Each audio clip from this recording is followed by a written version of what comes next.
아멘. 할렐루야. 2025년도 하나님이 주시는 하나님의 신령한 복과 또 땅의 기름진 복 모두 다 받아 누리시는 귀한 한 해가 되시기를 주님의 이름으로 축원합니다.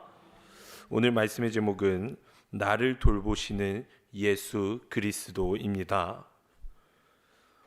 마가복음 8장은 예수님의 기적과 예수님의 가르침, 그리고 제자들의 믿음에 대한 시험, 그리고 예수님의 고난과 부활에 대한 예고가 포함되어 있는 말씀입니다.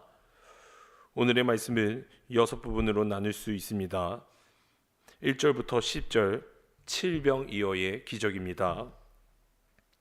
11절부터 13절, 바리새인들의 표적 요구입니다. 14절부터 21절, 제자들의 무지와 누룩의 비유입니다. 22절부터 26절, 벳세다에서 맹인을 고치심입니다. 27절부터 30절, 베드로의 신앙 고백입니다. 31절부터 38절, 예수님의 죽음과 부활 예고입니다. 오늘 마가복음 8장에서 제자들의 이 믿음의 여정을 보며 예수 그리스도를 따르는 삶에서 필요한 영적인 교훈과 기도의 제목을 함께 삼고자 합니다. 첫 번째로 따스히 살펴주시는 하나님을 바라보자입니다. 오늘 말씀의 시작은 소위 칠병이어라고 불리는 이적의 내용입니다. 보리떡 7개와 물고기 2마리로 4,000명, 성경에 기록되지 않는 여자와 노인, 어린아이를 합치면 10,000명이나 되는 그 숫자를 먹이신 이적의 내용입니다. 너무나도 유명한 사건입니다. 그런데 이 사건을 이적을 보여주시려고 적은 내용이지만 사실 이 말씀을 살펴보면 그 안에서 예수 그리스도의 인간적인 모습, 따스하고 우리를 긍휼히 여겨주시는 모습을 볼 수 있는 장면입니다. 오늘 2절부터 3절에 이렇게 말씀하십니다. 내가 무리를 불쌍히 여기노라. 그들이 나와 함께 있은지 이미 사흘이 지났으나 먹을 것이 없도다. 만일 내가 그들을 굶겨 집으로 보내면 길에서 기진하리라. 그 중에는 멀리서 온 사람들도 있느니라. 우리 예수님은 우리의 궁핍과 필요를 감찰하셨고 개개인에게 다가오시는 주님이신 줄로 믿습니다. 주님께서는 사흘 동안 무리들에게 하나님 나라의 복음을 가르치시면서도 동시에 그들의 수중에서 양식이 떨어진 것에 대해서도 무관심하지 않으셨습니다. 그들을 불쌍히 여기셨고 긍휼히 여겨주셨습니다. 만일 그들을 현재의 상태로 흩어보낸다면 그들이 다시 먼 길을 가게 되는 동안 줄일 것이고 기진할 것이다라고 알고 계셨습니다. 여기서 우리는 하나님께서 얼마나 성도의 형편을 섬세하게 헤아리고 계시는지에 대해서 알 수 있습니다. 우리가 일반적으로 생각하게 될 때에 하나님 하면 멀리 계시는 분, 하늘의 어떠한 영역에 존재하시는 분, 너무나 높이 계셔서 근접할 수도 없는 분, 영으로 계시는 분, 이렇게 생각하기에 다가가기 힘들 때도 있습니다.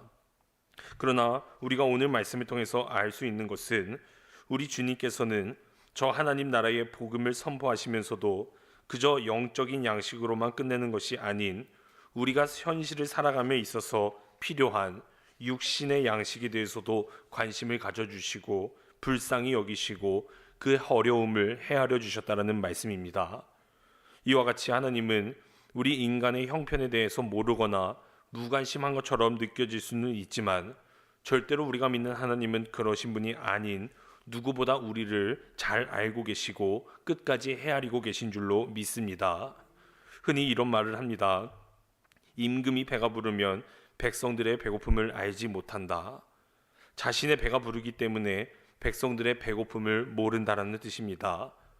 내가 배고파봐야 상대의 배고픔을 알고 그 힘듦을 알게 된다는 말씀입니다. 사랑하는 여러분, 우리가 믿는 하나님은 지극히 높은 곳에 계셨지만 인간의 옷을 입고 이 땅에 오사 그 육신의 모든 고통을 친히 느끼셨고 인간의 아픔에 함께 눈물 흘리신 분이십니다. 그렇게 하나님은 누구보다 우리를 잘 알고 계시고 우리의 형편 또한 다 알고 계시며 우리를 도우실 준비를 하고 계신 줄로 믿습니다. 그러므로 우리를 긍휼히 여기시고 우리를 어떻게 도와줘야 되는지, 우리를 어떻게 먹여줘야 하는지 고민하고 있는 그분에게 끝까지 도움의 손길을 언제든지 펼치시기를 간절히 바랍니다. 그 도움의 손길이 무엇입니까? 찬양과 기도입니다. 오늘 말씀처럼 긍휼이 넘치시는 그 하나님 앞에 언제나 간구하시고, 그리고 언제나 기도로 간구하게 될 때에 하나님께서는 그의 삶을 더욱더 풍성케 하여 주실 줄로 믿습니다. 두 번째로, 영적인 눈을 뜨고 나아가시기를 바랍니다. 우리가 살아가며 두 가지의 눈이 있다고 말합니다. 예수님을 믿음으로 하나님을 바라보게 되는 영의 눈과 또 환경을 바라보는 육신의 눈이 있습니다. 오늘 본문에서 육신의 맹인된 자가 예수 그리스도를 만났고, 그리고 눈을 뜨는 놀라운 기적의 이야기가 소개되고 있습니다. 그런데 오늘 이 기적의 말씀, 그저 맹인이 눈 뜨는 기적의 이야기로 끝나는 것이 아닌, 보이는 육신의 눈은 떠 있더라도 예수 그리스도를 제대로 보지 못했던 영적인 맹인을 위한 말씀이기도 합니다. 예수님 당시 종교 지도자들, 제사장 바리새인 서기관, 이 사람들은 모두 다 지위와 권력을 가지고 있는 사람들이었는데, 하나님을 잘 섬긴다라고 하는 그 사람들을 실제적으로 보면 하나님을 제대로 알지 못하는, 하나님을 제대로 믿지 못하는 영적인 맹인이었고, 또한 늘 자기의 교만에 사로잡혀서 사람들을 무시하고 짓밟고 상처를 주며 예수 그리스도를 비판했던 영적인 맹인이었습니다. 오늘 말씀을 보면 육신의 맹인이 되었던 자가 예수님을 만나 눈을 뜨게 되고, 그저 육신의 눈을 뜬 것만이 아닌 예수님이 하나님의 아들이심을 믿게 되어서 동시에 영의 눈도 뜨게 되는 놀라운 기적의 사건을 기록하고 있습니다. 마가복음 8장 22절, 오늘 본문 말씀입니다. 벳세다의 이름에 사람들이 맹인 한 사람을 데리고 예수께 나와 손 대시기를 구하거늘, 그때 예수님께서 친히 맹인의 손을 붙잡고 밖으로 데리고 나가서 그의 눈에 침을 바르셨고 안수하십니다. 23절 말씀입니다. 예수께서 맹인의 손을 붙잡으시고 밖으로 나가사 눈에 침을 뱉으시며 그에게 안수하시고 무엇이 보이느냐 물으시니, 당시 민간요법으로 상처난 곳에 침을 바르는 일은 흔했습니다. 그런데 오늘 우리가 봐야 할 것은 침 바르는 것이 중요한 것이 아닌, 사람들은 눈에 침을 100번 발라도 눈을 뜨게 하지 못했지만 예수님은 눈을 뜨게 했다라는 그곳에 의미가 있는 것입니다. 예수님이 친히 그를 데리고 나가서 눈에 침을 바르시고 안수하사 눈을 뜨게 해 주셨습니다. 그리고 예수님께서 안수하신 다음 맹인에게 물으십니다. 무엇이 보이느냐? 예수님의 무릎에 맹인이 대답했습니다. 24절 말씀, 쳐다보며 이르되 사람들이 보이나이다. 나무 같은 것들이 걸어가는 것을 보나이다 하거늘. 처음으로 눈을 떠서 처음의 모습이 분명하게 보이지는 않았습니다. 뭔가 희미한 것들이 눈앞에 왔다 갔다 하는 것 같고, 사람들이 왔다 갔다 하는 것 같았는데 나무들이 왔다 갔다 한다라고 말을 합니다. 즉 지금 내가 예수님의 능력을 경험했지만 내 눈앞에는 희미하게 보이고 뚜렷이 보지 못하고 있는 것입니다. 오늘 이 말씀에서 보여주는 영적인 의미가 무엇일까? 저는 육적인 눈도 갑자기 뜨게 되면 주변이 뿌옇게 희미하게 보이다가 점차 적응해서 또렷이 보이게 되는 것처럼 영적인 눈도 그렇다고 생각합니다. 우리가 예수님을 믿고 난 다음 갑자기 영의 눈이 떠져서 그 다음 날부터 모든 것을 영적으로 보고 다 보게 될 수 있는 능력을 얻는 것은 아니라고 생각합니다. 이제 믿음의 눈을 떠서 점점 성화의 과정을 겪어 나가며 그 가운데서 깨닫고 배우며 영적으로 또렷이 보게 되는 과정을 겪게 된다라고 생각합니다. 이 사실을 우리가 잘 모른다면 신앙생활을 하면서 좌절할 때도 많고 무너질 때도 있습니다. 내가 분명 예수 믿는다고 고백하고 교회 다니는 사람인데 나의 삶을 되돌아봤을 때에 왜 나는 죄 가운데 자꾸 무너지고 나의 영혼 눈은 점점 작아지는가? 사랑하는 여러분, 예수님을 믿으시고 영의 눈을 뜨셨으면 이제 점점 밝아지는 단계를 걷고 계신 것입니다. 더 밝아지기 위해서는 무엇보다 하나님의 말씀을 끝까지 읽으시고 묵상하시고 기도하고 예배함으로 영의 눈이 밝아져야만 할 줄로 믿습니다. 성경은 말합니다. 오늘 25절 말씀, 이에 그 눈에 다시 안수하심에 그가 주목하여 보더니 나아서 모든 것을 밝히 보는지라. 신앙이 자라며 은혜를 받게 될 때 영의 눈이 밝아지게 된다는 말씀입니다. 사랑하는 여러분, 예수님 안에서, 예수님의 사랑 가운데서 날마다 믿음이 성장하게 되시기를 간절히 바랍니다. 어제보다 오늘이 낫고 오늘보다 내일이 나은 우리 광림의 모든 건속들이 되시기를 주님의 이름으로 축원합니다.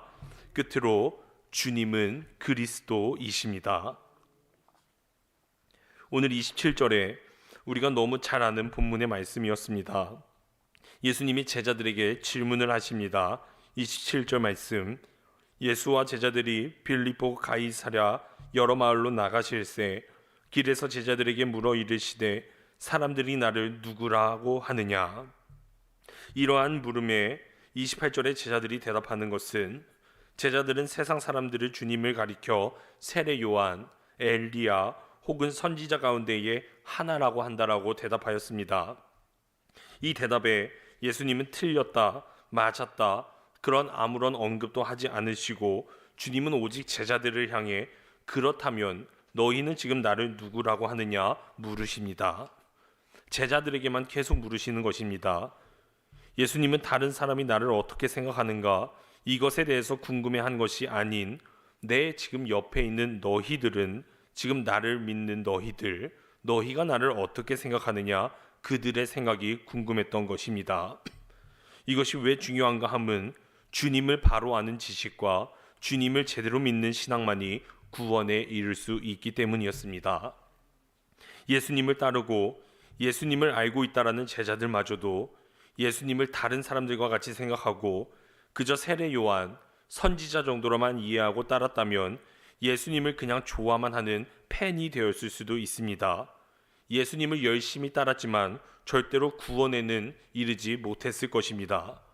바로 그러한 상황 가운데서 베드로의 신앙 고백이 있었습니다. 주는 그리스도이시니이다. 그렇기에 예수님이 그 신앙의 고백 위에 교회를 세우겠다라고 칭찬을 해주신 것입니다. 사랑하는 여러분, 주님을 믿을 때 제대로 믿어야만 합니다.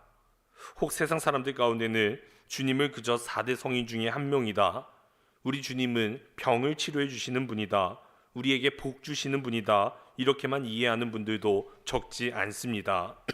그렇지만 우리가 분명 기억해야 할 것은 그렇게 주님을 오해하였던 과거의 유대인들이 오히려 주님을 배반하고 십자가에 못 박았듯이 오늘날에도 그러한 잘못된 이해로는 올바르게 주님을 섬길 수 없으며 진정한 구원의 축복도 받을 수 없다라는 사실입니다. 우리가 믿는 주님은 그리스도이시고 살아계신 하나님의 아들이 되시는 줄로 믿습니다. 우리가 믿는 주님은 우리를 죄에서 구원하시기 위해 십자가에서 죽으신 구세주이신 것을 분명히 믿으시고 여러분들의 입술로 고백하게 되어지시기를 간절히 바랍니다. 그 고백이 있게 될 때에 그 고백으로 말미암아 하나님께서는 우리를 구원에 이르게 하여 주실 줄로 믿습니다. 오늘도 주님은 우리들에게 동일하게 물어보십니다. 다른 사람들 말고 너희는 지금 나를 누구라고 고백하느냐? 간절히 바라기는 오늘 베드로의 고백처럼 우리도 주는 그리스도시요 살아계신 하나님의 아들이시나이다라는 믿음의 고백이 우리의 입술을 통해 고백되어지는 귀한 삶을 살아가게 되시기를 주님의 이름으로 축원합니다. 기도하시겠습니다. 하나님, 우리가 삶을 살아가며 우리의 입술에서 언제나 주는 그리스도시요 살아계신 하나님의 아들이십니다 라는 믿음의 고백이 우리의 고백이 되게 하여 주시옵고, 이 고백을 의지하며 어떠한 상황이든지 승리하며 살아갈 수 있도록 주님 인도하여 주시옵소서. 언제나 내 옆에서 나를 긍휼히 여겨주시며 따스하게 바라보시는 하나님을 나도 바라보며 살아갈 수 있는 믿음의 자녀들이 되게 하여 주시옵소서. 주님, 오늘 이 시간 하나님 앞에 예물을 올려드립니다. 믿음이 없이는 드리지 못하는 이 귀한 예물 기뻐 받아 주시옵고, 이 예물을 드리는 손길 위에 또한 그들의 가정 위에 놀라우신 하나님의 은혜가 임할 수 있도록 역사하여 주시옵소서. 예수님의 이름으로 기도드렸습니다. 아멘.